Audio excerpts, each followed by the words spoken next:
Bueno, vamos allá. En el análisis de hoy vamos a desgranar un verdadero clásico del cine. Guiados por Sebastián Appelhans, un psicólogo junguiano de Argentina que lleva a sus espaldas 20 años de experiencia clínica, vamos a ver cómo la icónica Esencia de mujer no es solo un drama sensacional, que va, es literalmente un mapa profundísimo de la psique humana, una ventana directa a nuestro propio interior. Para arrancar, pensemos en una idea brutal del mismísimo Carl Jung.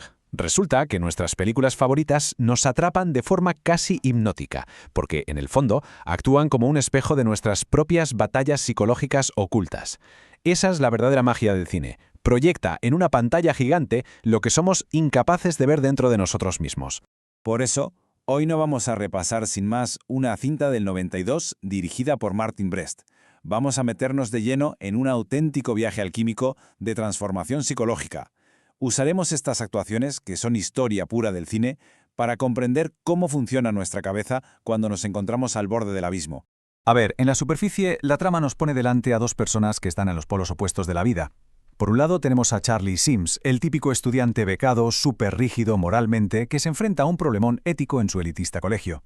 Y por el otro, al teniente coronel Frank Slade, un veterano de guerra, ciego, alcohólico, un polvorín a punto de estallar que ha organizado un último viaje a todo lujo a Nueva York para disfrutar antes de quitarse la vida. El destino decide juntarlos en este fin de semana tan crucial. Sección 1. Arquetipos junguianos, el Xenex y el Puer. El contraste visual entre estos dos es alucinante. A la izquierda tenemos a Frank, que encarna perfectamente al Xenex herido, el viejo guerrero, rígido, cínico y totalmente colapsado por dentro. Y a la derecha está Charlie, el Puer Aternus, el joven eterno, lleno de pureza y rectitud moral, pero al que le faltan raíces para aguantar los golpes de un mundo corrupto. El caso es que ninguno puede sobrevivir sin el otro. Representan lo que Jung llamaba coniunctio oppositorum, vamos, la unión vital y necesaria de los opuestos. Pasamos a la sección 2, la sombra, el león herido. Vale, el punto clave aquí es entender qué narices es esa sombra de la que hablaba Jung. Básicamente, es como el trastero oscuro de nuestra mente, el lugar donde escondemos a la fuerza todo aquello que nos da vergüenza y que nuestro ego se niega a aceptar. Y madre mía, la sombra de Frank es gigantesca. Está completamente inundada de ira y de pura autodestrucción. Y aquí llegamos al núcleo trágico del personaje. Frank había construido absolutamente toda su identidad sobre la base de ser un héroe militar intocable. Pero resulta que su ceguera no vino de una gesta heroica en el campo de batalla, sino de su propia imprudencia jugando con granadas estando borracho perdido. Ese sentimiento de vergüenza derrumbó toda su fachada, su gran persona militar, dejando vía libre para que ese inmenso león herido de su sombra tomara el control absoluto de su existencia. Sección 3. El ánima y del tango. El despertar inconsciente. Es fascinante ver cómo esto ilustra de manera magistral las 4 fases del ánima según Jung y cómo el arco de Frank pasa por todas y cada una de ellas. Su sentido del olfato que él presumía de usar solo para catar perfumes carísimos es lo que de verdad le guía. Primero busca el placer instintivo, luego sube un escalón hacia la belleza romántica, más tarde empieza a conectar con una ternura compasiva a través de la mirada protectora de Charlie y finalmente alcanza la verdadera sabiduría al captar la esencia pura de una persona, yendo muchísimo más allá de lo meramente físico. Toda esta evolución emocional estalla, de la forma más elegante posible, en la mítica escena del tango al ritmo de Por una cabeza. Este baile representa una tensión perfecta, un liderazgo donde nadie aplasta a nadie, una escucha corporal superactiva. Es la encarnación más visual y directa de esa unión de opuestos, donde nadie sale destruido.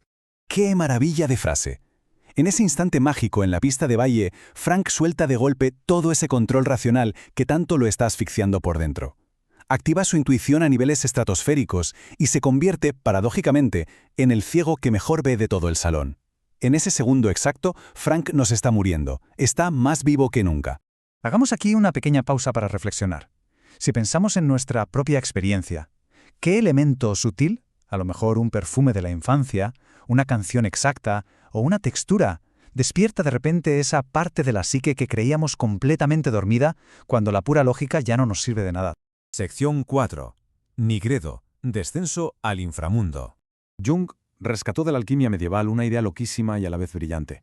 Toda transformación mental genuina exige pasar primero por la nigredo, es decir, una disolución, una especie de putrefacción de las estructuras que ya están caducadas.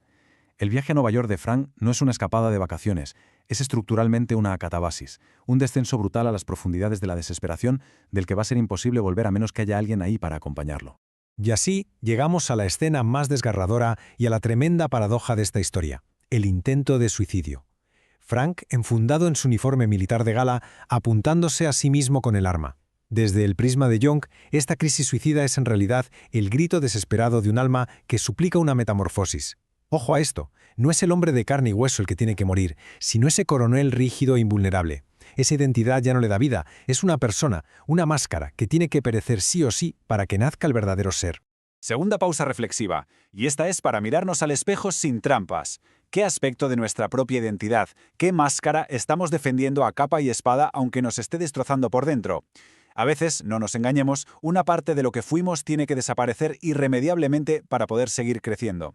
Pasamos a la sección 5. Individuación y renacimiento.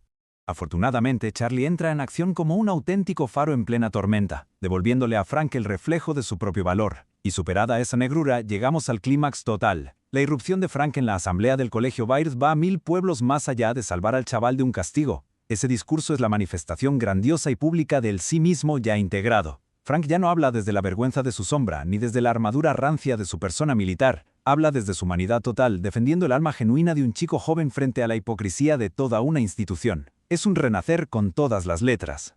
Y atención, porque resulta sobrecogedor constatar cómo esta historia, que se estrenó hace ya unas cuantas décadas, resuena milimétricamente con nuestra crisis actual.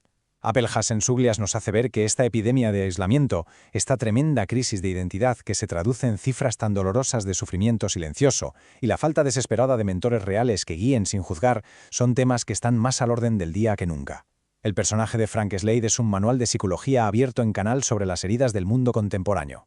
Para poner el broche de oro a esta inmersión en los formidables análisis de Sebastián Appelhaas, dejemos esta última inquietante pregunta flotando en el ambiente. Cuando todos esos roles sociales, los títulos rimbombantes y las máscaras que llevamos a diario se caen a pedazos, ¿qué nos queda realmente para sostenernos? Recordemos, toda película acaba revelando los arquetipos más profundos de nuestro inconsciente colectivo.